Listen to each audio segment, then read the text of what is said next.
Welcome to the Leadmore Podcast. I'm your host, John T. Meyer. The Leadmore Podcast is the show where we sit down with leaders of today to help inspire and create more leaders for tomorrow. Because I believe that the world needs more leaders, and I want you to be the next one. In this episode, we have the youngest person to ever be on the Leadmore Podcast, 18-year-old Rahele Megosha. Rahele just graduated from high school. She's going to be a freshman at Columbia University in New York. She has never been to New York City. She has a full ride scholarship, and she's going to study biochemistry. Rahele is an incredible young leader. She's talented at everything that she does, and she just won a national poetry competition, Poetry Out Loud, where she won the state competition in South Dakota, then the regional, the national semifinal, and eventually was the grand prize winner, $20,000 for her poetry reading. She's incredible, and she even gives you a taste of what it sounds like with a little excerpt from one of her poems in this episode. So we sit down and talk about what does the future look like for leadership. And talking to Rahele, I think it looks very, very bright. And so you're going to love this. She's delightful, incredibly talented. So here is Rahele Megosha. Welcome back, everyone, to another episode of the Leadmore Podcast. I'm super excited for today's guest, Rahele Megosha from Sioux Falls. Yep. And you just graduated from high school.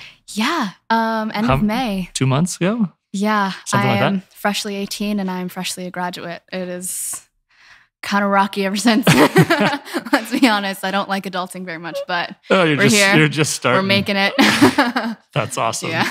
Well, you're officially the youngest guest ever on the Leadmore Podcast. Okay. And as we were talking before, ironically, the previous record holder was a 19-year-old who also goes to Columbia. So tell us what you're going to do in about 6 weeks. In about 6 weeks, I am moving out to New York to go to Columbia, and I've never really been to New York. So You've never been there? I've never been there. So I'm going there because they offered me a scholarship. So that's awesome. As much as I'm grateful, I'm still quite nervous. So I'm moving out in a couple weeks, and I'm going there to study biochemistry. And everything after that is kind of up in the air. So you know your roommate, or what's that look like nowadays? Yeah. I am thankful enough that I had met my roommate online when we both found out that we got into Columbia, and she is very sweet, very incredible. And so we requested each other as roommates because we're both socially awkward and didn't want to be randomized with everyone else. So wait, how did pre-even Columbia, you knew her online? And you found out you were both going? When nowadays there's like a bunch of Facebook groups or like group me's where it's like you go in and it's like, this Columbia chat is for people that live in New York. This Columbia chat is for like POC and whatever. So I had met her through one of those. And we had just like kind of clicked, and I'm really excited. She's an art history major, so cool. the combo will be different, but we'll see where it goes. That's funny because to date myself, you got like a name. You'd get like, here's your roommate, here's where they're from, and here's their email address, which was like a big deal, right? And you could email and be like, I like baseball, and do you want to bring a fridge or should I bring a fridge? Now you can like go basically online stalk them probably. Yeah, it's a little more intense now, but I'm one of the lucky ones where I don't have to like be terrified of one of those roommate horror stories, Sure. So good for you. Yeah. So you've actually going to the big city is a big deal because you've spent your whole life in Sioux Falls, right? Yeah, born and raised. That's awesome. Born and raised. It is a little nerve-wracking. I was thinking about it the other day where it was like, I like the quiet of like Sioux Falls night, and now I'll never stop hearing trains. So I don't know how I'm going to transition very well, but I'm holding out hope. What do you think you'll miss about South Dakota? Definitely the scenery. I know that's kind of like most people might think that's a little lackluster since it's mainly just like plains. But I think like the scenery and like the sunsets and the stars are things I'm going to miss in a big city with excess pollution. So I think that I'm definitely going to be a little homesick for that. Cool. And so biochemistry, I'm sure that can go a lot of different ways. Do you have a vision of where that's going to take you? Yeah. I'm a learning nut, so I really want to go into biochemical research. Okay. Either industry or pure chemistry, which is like academic research, and industry would be like making consumer products. Yeah. But I am very lucky that I have a wide variety of consumer products, like a Johnson & Johnson, or like a... Yeah, or like if I wanted to go into pharmaceutical, Sure. Or if I wanted Pfizer. to go into, yeah, I know, I would just make a new vaccine, like Let's casually. Let's do it. So I am allowed a lot of leeway with that. Or I could go into a completely different direction and go into more evolutionary biology research and kind of study like biochemistry of the body, which is also something I'm quite interested in. So we have time. So these things feel very like left brain focused, right? You said you're like a learning nut in like biochemistry and organic chem and all. But the part of the reason you're here today is we're going to talk about what I would consider very like right brain type of things, very creative. And so tell me about which side do you like to live in? Obviously, you have talents in both. I think it's kind of very well-rounded, which is nice because like on a day-to-day basis, when I was in high school, I would go the entire day jumping from like AP Bio to AP Chem to AP Physics. And then after school, I'd go to like oral inter practice and I'd be able to like look at poetry and everything. So I don't have a favorite, but I think that I am choosing more biochemistry because I love the simplicity and the yes or no answers of academics, Sure. But there's still so much that you can do with that, and it branches out into so many things. But as a creative outlet and like personal creativity, I like poetry and like the arts and everything. But that's just for like personal development, I think there's something to be said about not making your passion also your livelihood, right? Like you can keep it as a creative outlet and just let it be that. That way, I think it's more not necessarily like tainted, but I think that it makes it more mine if I keep it to myself and I keep it for like growth purposes. Sure. Which makes it so it's not affected by like the world I live in, Sure. So yeah. But that being said, you were able to take your passion hobby and accomplish something pretty awesome with that. So let's talk about what happened this spring, right? Yeah. So beginning in February and ending in late May, I had been in the process of doing Poetry Out Loud, which is this incredible national competition where you got to submit recitations of poetry that Poetry Out Loud has on their website, which is an humongous anthology of different poets and different poems. And you have certain criteria and you choose 3 different poems and you go to competition with it. So I had gone from sending in preliminary recordings to becoming a state finalist, to becoming state champion, to becoming a national semifinalist, and now the national champion. So the process was long, but... Pause there. We should, just let that sink in. National champion. That's pretty awesome. It's a big deal. It was a long process. It's one thing to win South Dakota, but to win national. Yeah, I'm the first in South Dakota. I'm not surprised. Isn't that crazy? Were any of those legs like South Dakota? Was it all virtual? Did you ever get to compete in person? No. Initially, when I had sent in preliminary recordings, which is usually how it is, that has never changed. At the state competition, it was live on Zoom. And That was a little stressful, I gotta admit, because I had not done any live Zoom competitions ever. Sure. Yeah. And it was even more stressful because on that particular day, we had gotten snowed in. And so I was in my bedroom and I was like, I have to shovel the driveway, but I also have to do this competition. And it was I was going to say, like, family members, like the cat walks by. Or like... it was a lot.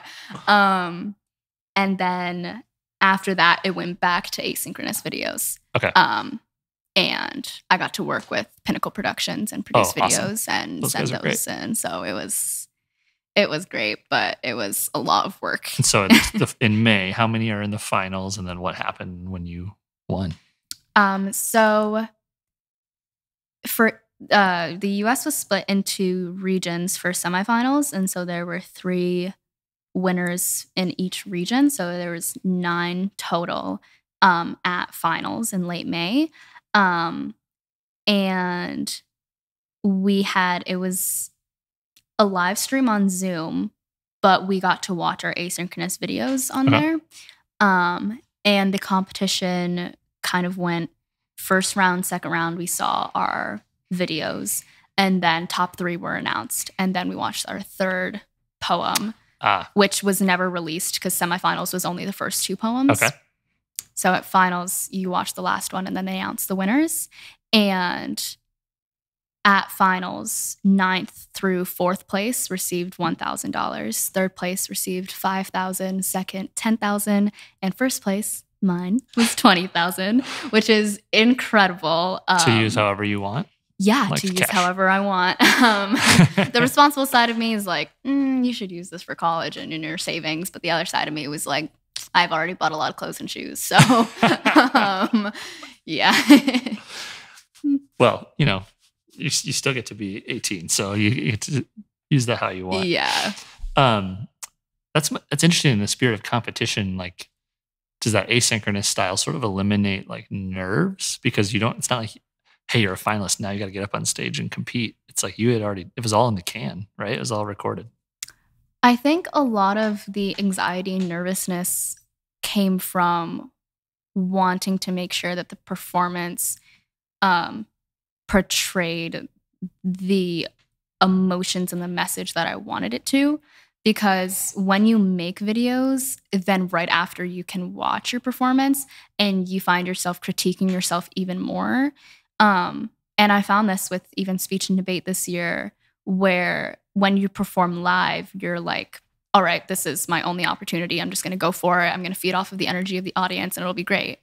But when it's a video, you watch it again and you're like, I really could have done this more. Sure. Or like, dang it, I have 10 more minutes to make a new video, and you're a lot harder on yourself. Perfect, yeah, you're a lot harder on yourself. But I feel like it makes the final product something that you're really proud of and that you can really connect to that. So that was awesome. Keep tweaking it, yeah. Mm-hmm.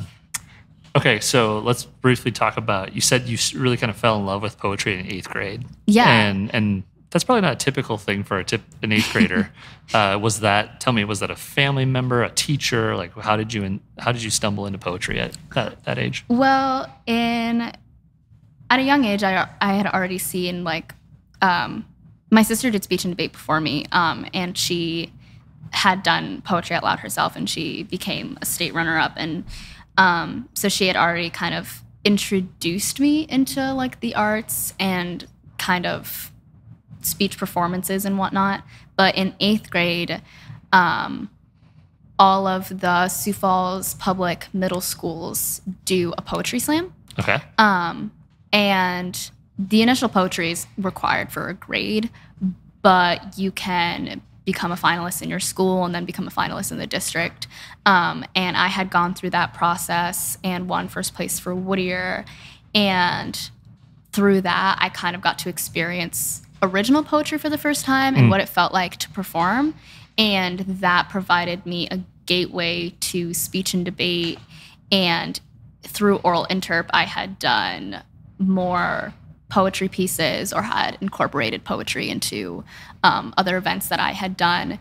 And it really started in 8th grade, where I kind of found that outlet and I found that that creative growth, and then I kind of have branched onto that ever since. So. And did you did you look to, were there local resources to push that skill and it's just like a sport, right? You got to practice, you got to like work on your craft. Did you have a coach? Did you have someone to help you? Well, in 8th grade, I can't remember her name, but there was a really sweet woman from USD that came to kind of coach us for our final performance at Whittier.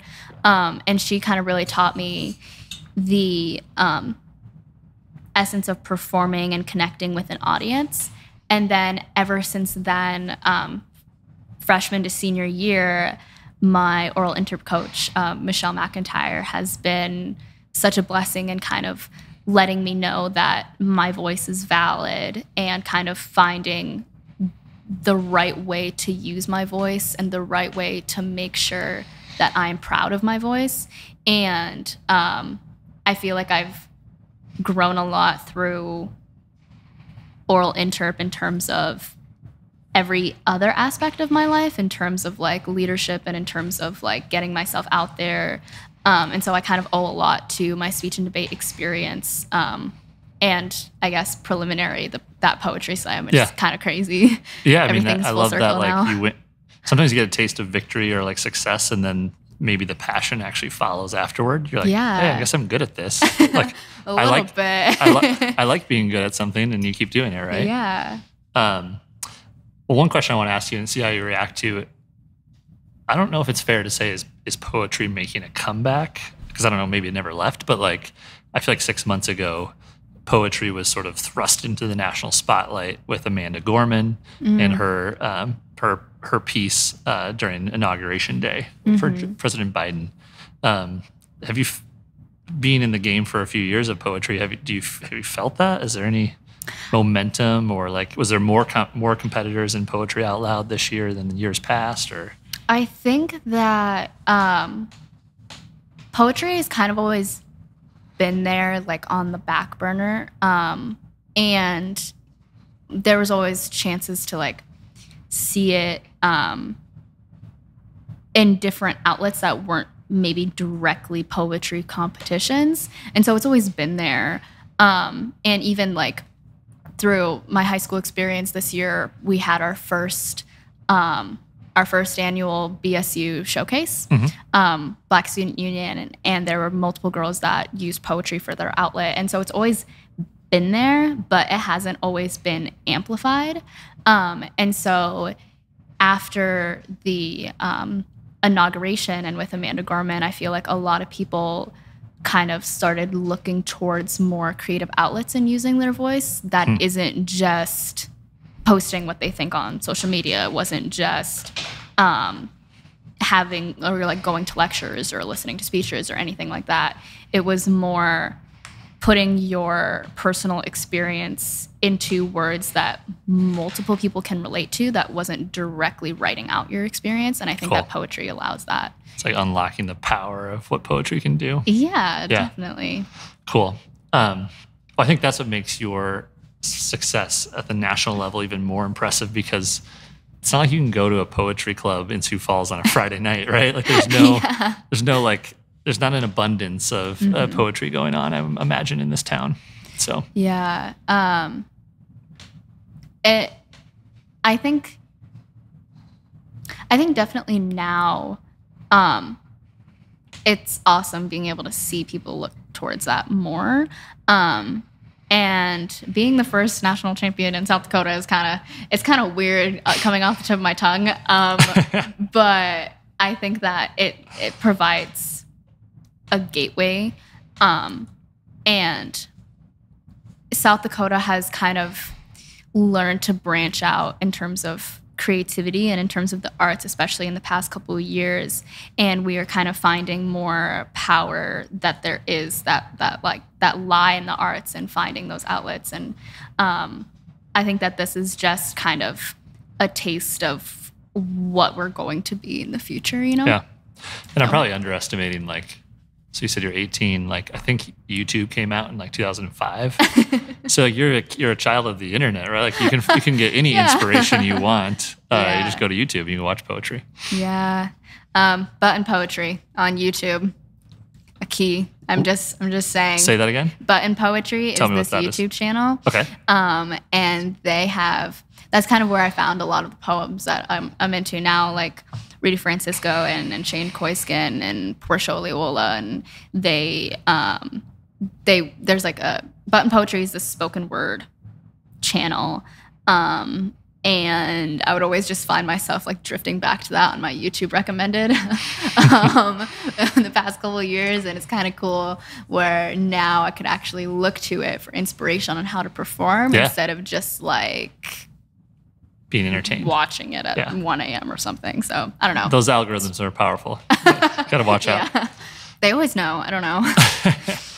Well, you mentioned the word leadership, and we're going to talk about that in sort of the second half of the show here. But if you're willing, and I know I gave you a little bit of a primer, but I asked Rahele if she's willing to share a little excerpt of one of her poems. Yeah. And thankfully, you gladly said yes.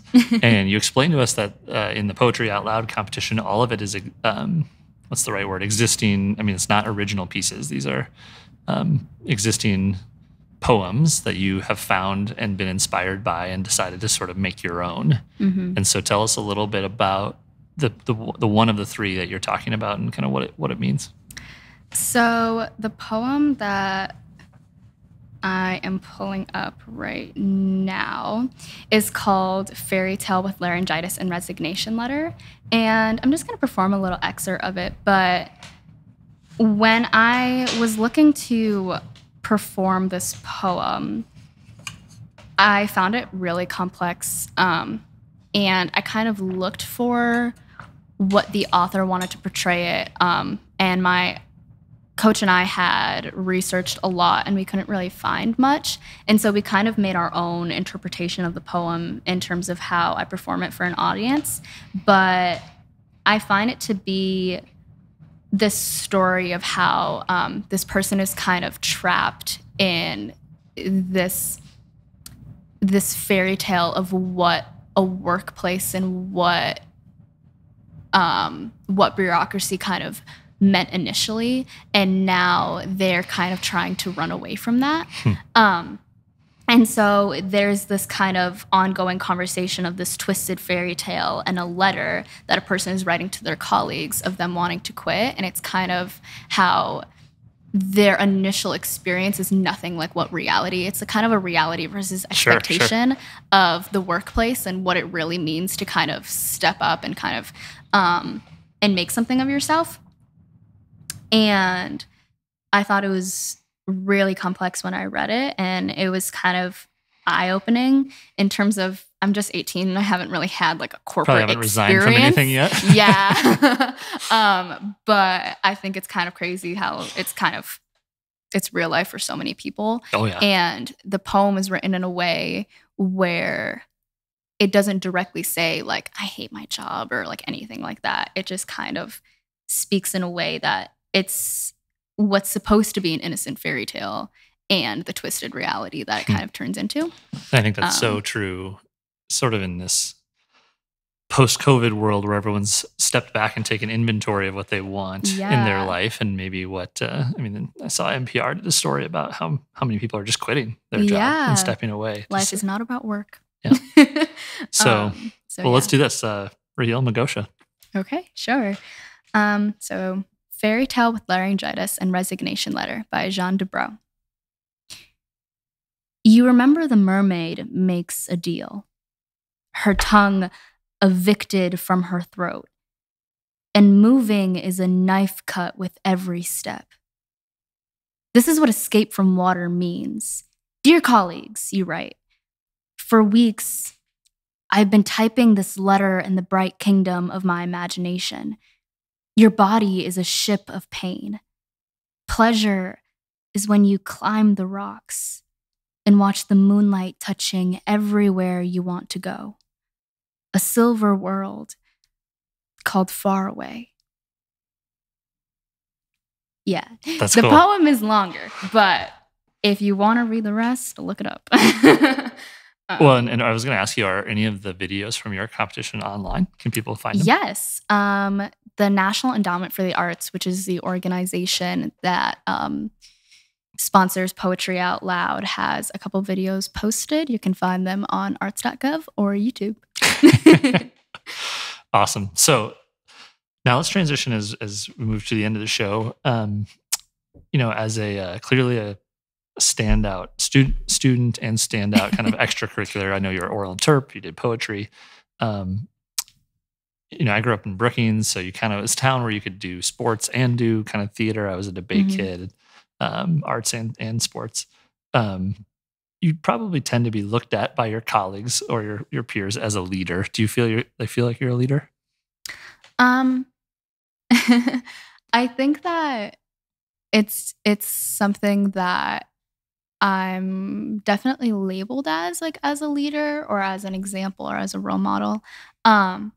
But in terms of feeling like one, I definitely think that what makes a leader is kind of the people around you or the people that kind of lift you up. So I feel like in terms of accomplishments or activism or anything like that, I've been kind of put as the face, but the actual work or the energy or the message kind of comes from everyone that has helped me along the way, which is really cheesy, but that's kind of how I feel about it. So, and does that then make you feel a sense of responsibility, or is it more like pressure, or do you embrace that role?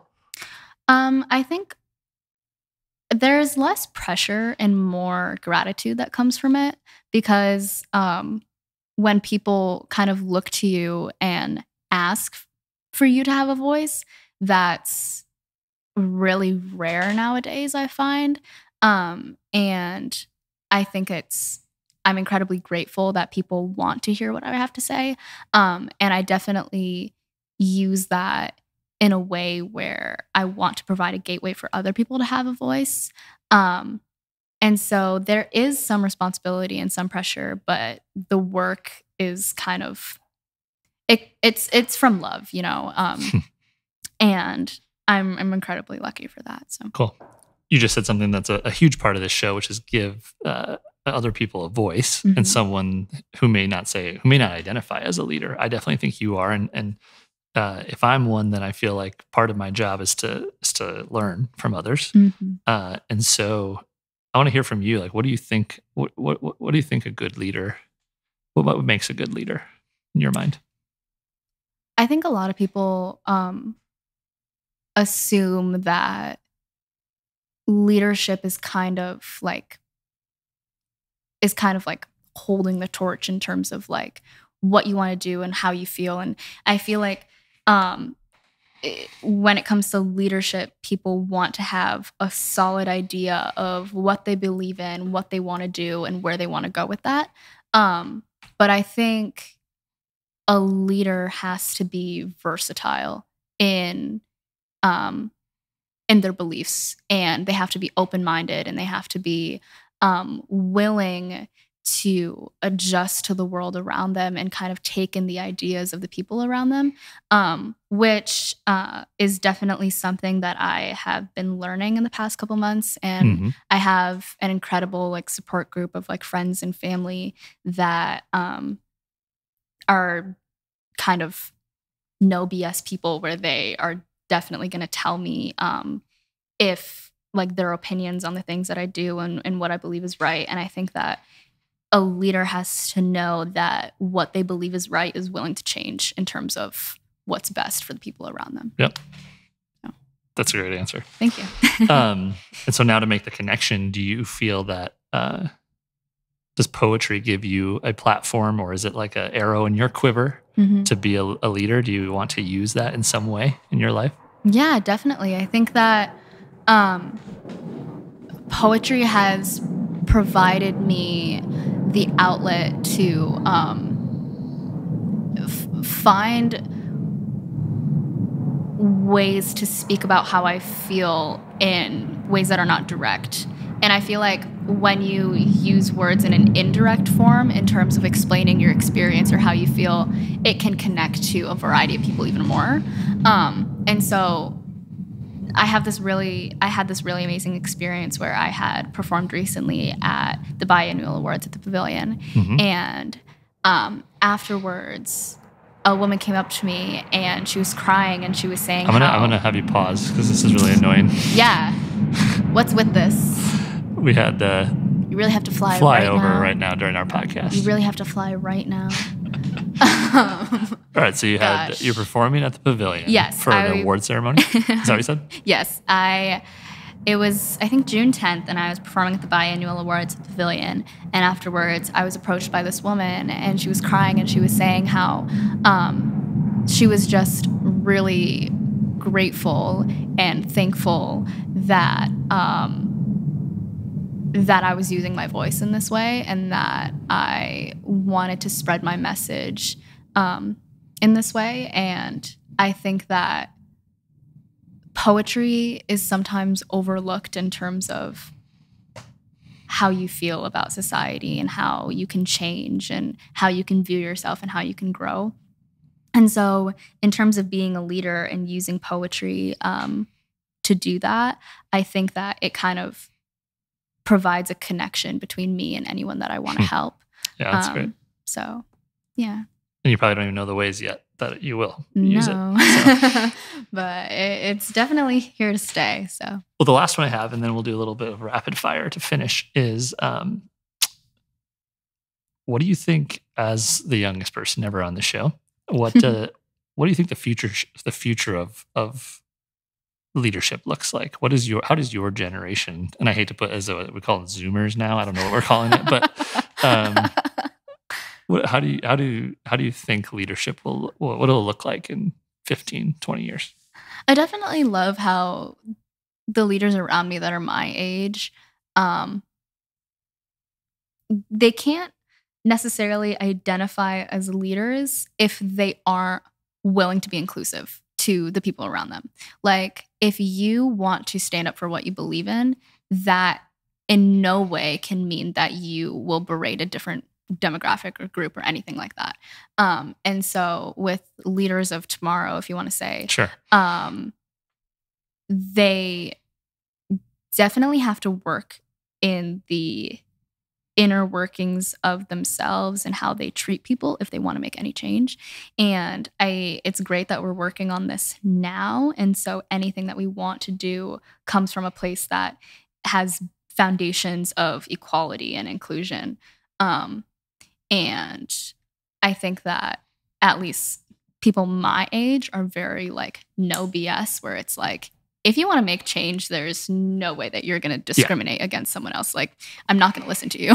That's awesome. And well, and that's what I was hoping, because I feel like your generation just gets that inherently. Like, there's no like education necessary, or like, why does this matter? It's table stakes. Mm-hmm. We're stubborn, basically. Yeah. Well, and it's changing, right? It's the whole point. Like, leadership should look differently because our country looks differently, and everybody should have a seat at the table. Yes, exactly. And if you want to lead, you can't do that until we have all of those voices there. Like, you can't make change until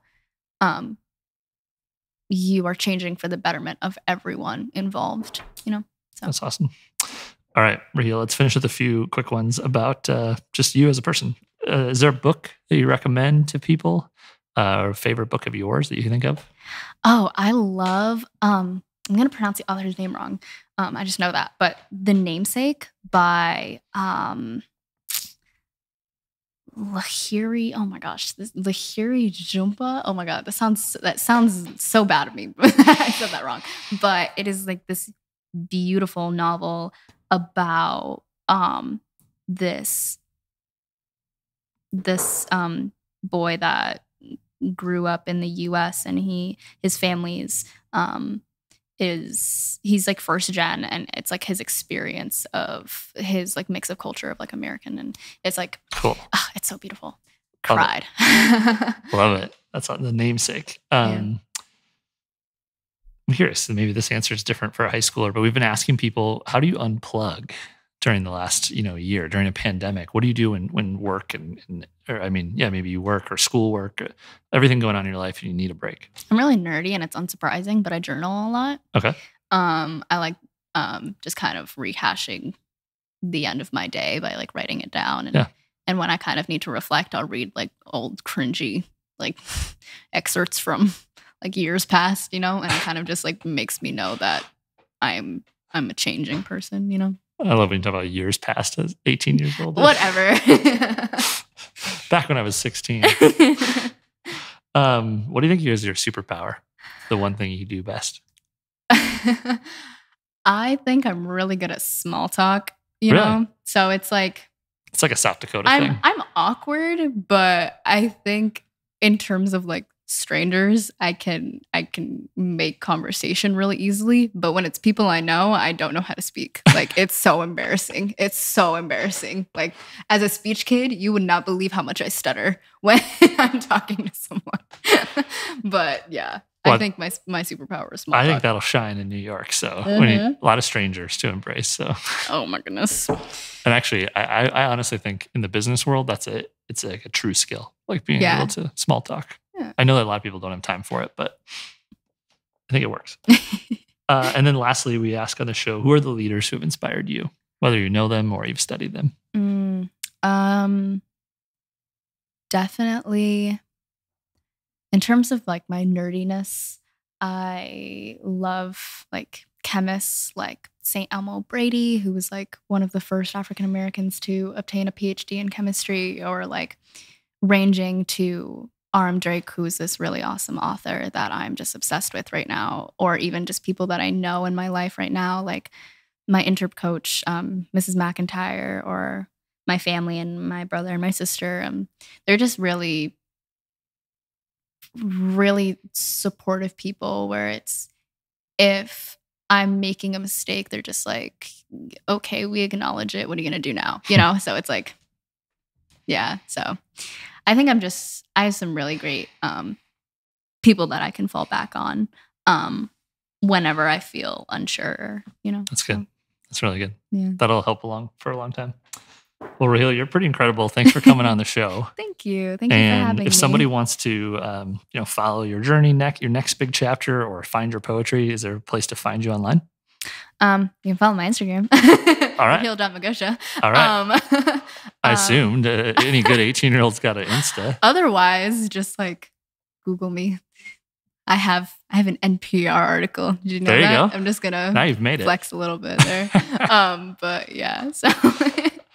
Are you doing? Do you do poetry, like post poetry on your Instagram?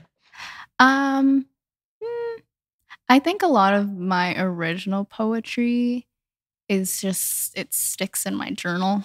But someday there is still more media things that I am doing for Poetry Out Loud. Cool. I am opening for the South Dakota Book Festival in a couple months, as well as there's various articles or interviews that I've done in the past. So just Google me, guys. Cool. Well, I will follow the journey, and thanks for coming on. Yeah, thank you for having great. me. This is awesome. All right, everyone, that was our conversation with Rahele. Fantastic. I hope you enjoyed it. She just very inspiring to me. I really liked not only hearing her poetry skills, but just listening to her vision and her hope for the world. Like I said, the future is very, very bright with people like Rahele as our leaders. So, reminder, we drop new episodes of the Leadmore Podcast every single Thursday. You can subscribe on Apple. You can follow on Spotify. I would actually even encourage you to go do that if you haven't. Go click that button. That helps other people find the show. And if you're really, really feeling jazzed up about Leadmore Podcast, you can even leave us a review. I read all of them, so I'd love to see it. Thanks so much. Take care and be well.